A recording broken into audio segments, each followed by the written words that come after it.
வணக்கம் நண்பர்களே. எனது பெயர் சொர்ணராஜ். பிரிவு அலுவலர் ஓய்வு, தலைமைச் செயலகம்.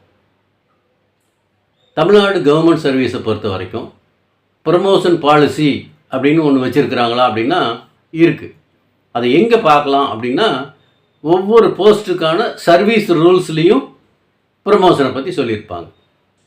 இப்போ நிறைய பேர் கவர்மெண்ட் சர்வீஸை ஏன் சூஸ் பண்ணுறாங்க அப்படின்னு சொன்னால், கவர்மெண்ட் சர்வீஸை பொறுத்த வரைக்கும் ப்ரமோஷன் ஆப்பர்ச்சுனிட்டி நிறையா இருக்கும் அப்படிங்கிற ஒரு எதிர்பார்ப்பில் தான் நிறைய பேர் கவர்மெண்ட் சர்வீஸை சூஸ் பண்ணி வர்றாங்க.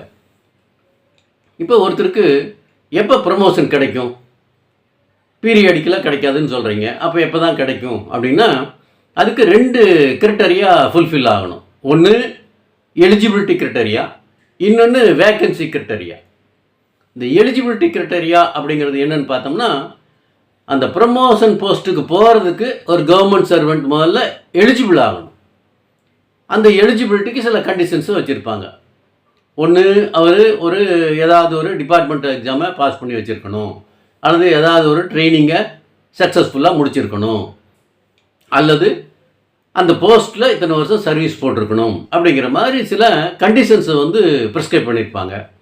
அதையெல்லாம் ஒருத்தர் முடித்து ஃபுல்லி குவாலிஃபைடு, ஃபுல்லி எலிஜிபிள் அப்படிங்கிற ஒரு ஸ்டேஜுக்கு அவர் வந்திருக்கணும். இது எலிஜிபிலிட்டி கண்டிஷன். இன்னொன்று, இவருக்கு அந்த ப்ரமோஷன் வரும்போது அந்த ப்ரமோஷன் போஸ்ட்டில் வேக்கன்சி இருக்கணும். அப்போ இந்த எலிஜிபிலிட்டியும் இந்த வேக்கன்சியும் எப்போ மேட்ச் ஆகுதோ அப்போ தான் ஒரு கவர்மெண்ட் சர்வெண்ட்டுக்கு ப்ரமோஷன் வரும். சரி, இப்போ இந்த ப்ரமோஷன் அப்படிங்கிற ஸ்டேஜ் வர்றதுக்கு முன்னாடி கவர்மெண்ட் சர்வீஸில் என்டர் ஆகக்கூடிய ஒரு கவர்மெண்ட் சர்வெண்ட்டுக்கு 2 கண்டிஷனை அவர் கட்டாயம் ஃபுல்ஃபில் பண்ணி இருக்கணும். அது என்ன அப்படிங்கிறத பற்றி தான் இந்த வீடியோவில் நம்ம பார்க்க போகிறோம். சரிங்களா? தமிழ்நாடு அரசு பணியாளர்கள் பணி நிபந்தனைகள் சட்டம் 2016, அதில் section 28 date of commencement of probation அப்படின்னு சொல்லியிருப்பாங்க.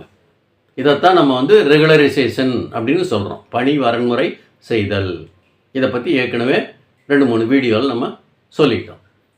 இப்போ இந்த செக்ஷன் 28 தான் டைரக்ட் ரெக்ரூட்மெண்ட்டில் வரக்கூடிய ஒரு கவர்மெண்ட் சர்வெண்ட்டோட பணியினை வரன்முறை செய்து ஆணை வெளியிடப்பட வேண்டும்னு சொல்லியிருப்பாங்க. இப்போ எந்த டேட்டில் அவருடைய சர்வீஸ் ரெகுலரைஸ் பண்ணுறாங்களோ அந்த தேதியிலிருந்து தான் அவருடைய ப்ரொபேஷன் ஆரம்பிக்கும். அப்போ ரெகுலரைசேஷன் ஆர்டர் ரிசீவ் பண்ணும்போது அவருக்கு எத்தனை வருஷம் ப்ரொபேஷன் அப்படிங்கிறதையும் ஒரு வரி நம்ம சொல்லணும். அப்போ ரெகுலரைசேஷன் டேட்லேருந்து அவருக்கு அந்த ப்ரொபேஷன் ஸ்டார்ட் ஆகும். அந்த ப்ரொபேஷன் பீரியடுக்குள்ளே அவர் தகுதிகான் பருவ காலத்தில் அவர் என்னென்ன குவாலிஃபிகேஷனை அட்டைன் பண்ணணுமோ, அக்கேர் பண்ணணுமோ, அதை அக்கேர் பண்ணால் தான் அவருடைய ப்ரொபேஷன் டெக்ளரேஷன் ஆர்டர் இஷ்யூ பண்ணுவாங்க. இப்போ அந்த ப்ரொபேஷன் டெக்ளரேஷன் ஆர்டர் இஷ்யூ பண்ணுறது பற்றி எங்கே சொல்லியிருப்பாங்க அப்படின்னு சொன்னால், அதே தமிழ்நாடு அரசு பணியாளர்கள் பணி நிபந்தனைகள் சட்டம் 2016 செக்ஷன் 32(2) ப்ரொபேஷன் டெக்ளரேஷனை பற்றி சொல்லியிருப்பாங்க. இதை பற்றியும் நம்ம ஏற்கனவே 2-3 வீடியோவில் பார்த்துட்டோம். சரி, இப்போ என்ட்ரி லெவலில், அதாவது டைரக்ட் ரெக்ரூட்மெண்ட்டில் வந்திருக்கக்கூடிய ஒரு கவர்மெண்ட் சர்வெண்ட்டோட பணியினை ஏன் வரன்முறை செய்ய வேண்டும், அவருக்கு ஏன் ப்ரொபேஷன் டெக்ளரேஷன் ஆர்டர் இஷ்யூ பண்ணணும், இது 2ஐயும் இஷ்யூ பண்ணலைன்னா அவருக்கு என்னென்ன பாதிப்புகள்லாம் வரும், இதைத்தான் நம்ம இங்கே டீட்டெயிலாக நம்ம பார்க்குறோம். இப்போ அந்த செக்ஷன் 28 படி ஒரு கவர்மெண்ட் சர்வெண்ட்டுக்கு அவர் என்னைக்கு கவர்மெண்ட் சர்வீஸில் என்டர் ஆனாரோ அந்த தேதியிலிருந்தோ அல்லது ஏதாவது ஒரு தேதியிலிருந்தோ அவருடைய பணியினை வரன்முறை செய்து ஆணை வெளியிடப்பட வேண்டும். ஆனால் டிஎன்பிசிலேருந்து வர்றவங்களுக்கு நம்ம அப்பாயின்மெண்ட் ஆர்டர் ரிசீவ் பண்ணுறதோட சில பக்கம் நிறுத்திடுறாங்க. அது தவறு. அப்பாயின்மெண்ட் என்ட்ரிங்கிறது அவரை அப்பாயின்ட் பண்ணிட்டோம், எந்த ஸ்கேல் ஆஃப் பேயில், என்ன கிரேடில், எந்த கேட்டகரியில், ஜூனியர் அசிஸ்டண்ட்டாவா அசிஸ்டண்ட்டாவா அவரை செலக்ட் பண்ணி அனுப்பிச்சிருக்கிறாங்க, அவர் என்னவா ஜாயின் பண்ணிட்டார் அப்படிங்கிறதுக்காக ஒரு அப்பாயின்மெண்ட் ஆர்டர் போடுவோம். எந்த தேதியில் ஜாயின் பண்ணார் அப்படிங்கிறதுக்கும் அந்த ஆர்டரில் சொல்லியிருப்போம். இது 3 தான் இருக்கும். என்னவாக வந்திருக்கார், ஜூனியர் அசிஸ்டண்ட்டாவா, அப்புறம் என்ன ஸ்கேல் ஆஃப் பே, அப்புறம் என்னைக்கு ஜாயின் பண்ணார். இது 3 ஹைலைட் பண்ணி அந்த ஆர்டரில் இருக்கும், அப்பாயின்மெண்ட் ஆர்டரில். ஆனால் ரெகுலரைசேஷன் ஆர்டர் அப்படிங்கிறது தனியாக ஒன்று இஷ்யூ பண்ணணும். இப்போ டிஎன்பிஎஸ்சிலேருந்து செலக்ட் ஆகி வந்தாலும் கூட டெம்பரரி செலெக்ஷன் லிஸ்ட்டு தான் டிஎன்பிஎஸ்சி அனுப்புகிறாங்க. பின்னாடி ஒரு தேதியில் ஒரு 3 மாதம் 6 மாதம் கழிச்சதுக்கப்புறம் டிஎன்பிஎஸ்சிலேருந்து ஒரு கன்ஃபர்மேஷன் ஆர்டர் வரும். இந்த தேதியிலேருந்து இவங்களையெல்லாம் வந்து நீங்கள் ரெகுலரைஸ் பண்ணிக்கலாம்னு சொல்லி ஒரு ஆர்டர் வந்ததுக்கப்புறம் சப்சிக்வெண்ட்டாக நம்ம வந்து ஒரு ரெகுலரைசேஷன் ஆர்டர் இஷ்யூ பண்ணணும்.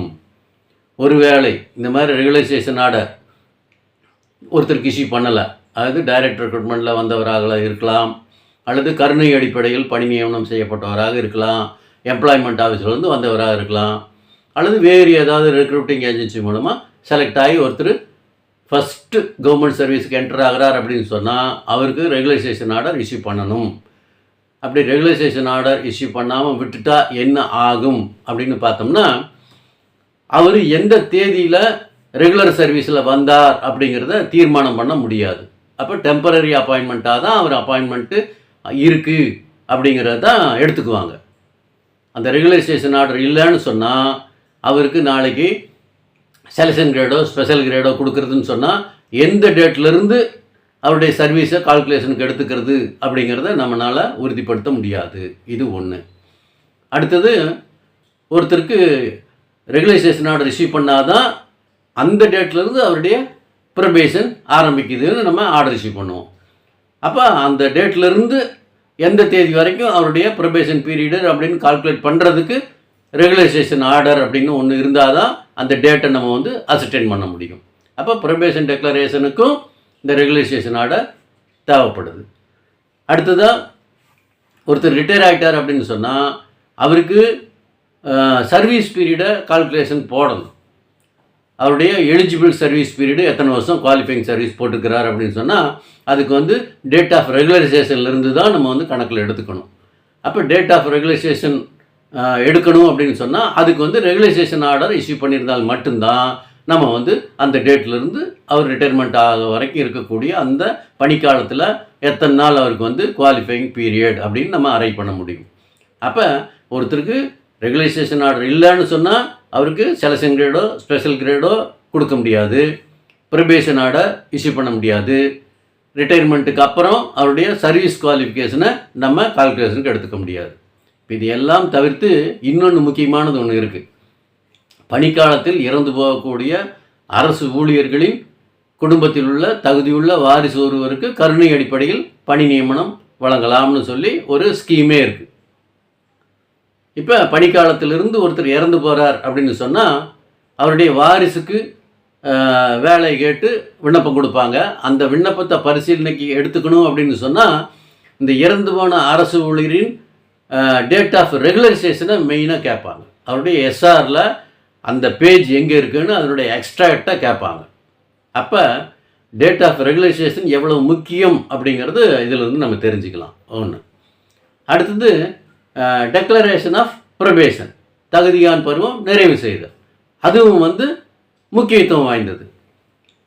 என்ட்ரி லெவலில் வர்றவங்களுக்கு 2 முக்கியமான கண்டிஷனை ஃபுல்ஃபில் பண்ணியிருக்கணும்னு சொன்னோம். ஒன்று ரெகுலரைசேஷன், அதை பற்றி பார்த்துட்டோம். இப்போ 2வது ஸ்டேஜுக்கு வர்றோம், ப்ரொபேஷன் டெக்ளரேஷன். ஒருத்தருக்கு டேட் ஆஃப் ரெகுலரைசேஷன் போட்டதுக்கப்புறம் அந்த ஆர்டர் இஷ்யூ பண்ணதுக்கப்புறம் பணி வரன்முறை செய்து ஆணை வெளியிடதுக்கப்புறம் அந்த டேட்டில் ஆரம்பித்து அவருக்கு எந்த பீரியட் வரைக்கும் ப்ரொபேஷன் பீரியடுன்னு அந்த ரெகுலரைசேஷன் ஆர்டரில் சொல்லுவோம். அந்த தகுதிகான் பருவ காலத்துக்குள்ளே அவர் வந்து என்னென்ன டெஸ்ட் எல்லாம் பாஸ் பண்ணணுமோ, ஏதாவது ட்ரைனிங்கை முடிக்க வேண்டியிருக்கா அப்படின்னா அதெல்லாம் முடிச்சிட்டாருன்னு சொன்னால் அவருக்கு வந்து ப்ரொபேஷன் டெக்ளரேஷன் ஆர்டர் இஷ்யூ பண்ணணும். அது வந்து செக்ஷன் 32(2) படி இஷ்யூ பண்ணணும்னு நம்ம சொல்லியிருக்கிறோம். இப்போ அந்த ஆர்டர் இஷ்யூ பண்ணலை அப்படின்னு சொன்னால் என்னவெல்லாம் பாதிப்பு வரும் அப்படின்னு பார்த்தா, அவருக்கு ப்ரொபேஷன் டெக்ளரேஷன் ஆர்டர் இஷ்யூ பண்ணலன்னு சொன்னால் இந்த இஎல் கிரெடிட் கொடுக்கறதுல பிரச்சனை வரும். அடுத்தது, மெடிக்கல் லீவுக்கு அவர் எலிஜிபிலிட்டி ஆக மாட்டார்.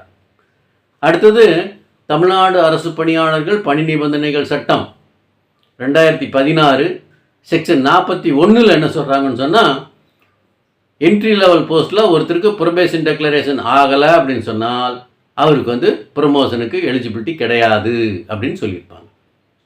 அப்போ எந்த இடத்துல முக்கியத்துவம் வாய்ந்தது அப்படிங்கிறத நம்ம தெரிஞ்சிக்க வேண்டியிருக்கு. அப்போ ஒரு கவர்மெண்ட் சர்வீஸுக்குள்ளே ஒருத்தர் என்ட்ரு ஆகிறார் அப்படின்னு சொன்னால் என்ட்ரி லெவல் போஸ்ட்டில் அவருக்கு வந்து முதல்ல அப்பாயின்மெண்ட் ஆர்டர் இஷ்யூ பண்ணுறது தவிர்த்து ரெகுலரைசேஷன் ஆர்டர் ரொம்ப ரொம்ப முக்கியம். அதை தொடர்ந்து அவருக்கு ப்ரொபேஷன் டெக்ளரேஷன் ஆர்டர் இஷ்யூ பண்ணுறது அதை விட ரொம்ப ரொம்ப முக்கியம். இதை நம்ம தெரிஞ்சுக்கணும் அப்படிங்கிறதுக்காக தான் இந்த வீடியோ. சரிங்களா? நன்றி, வணக்கம்.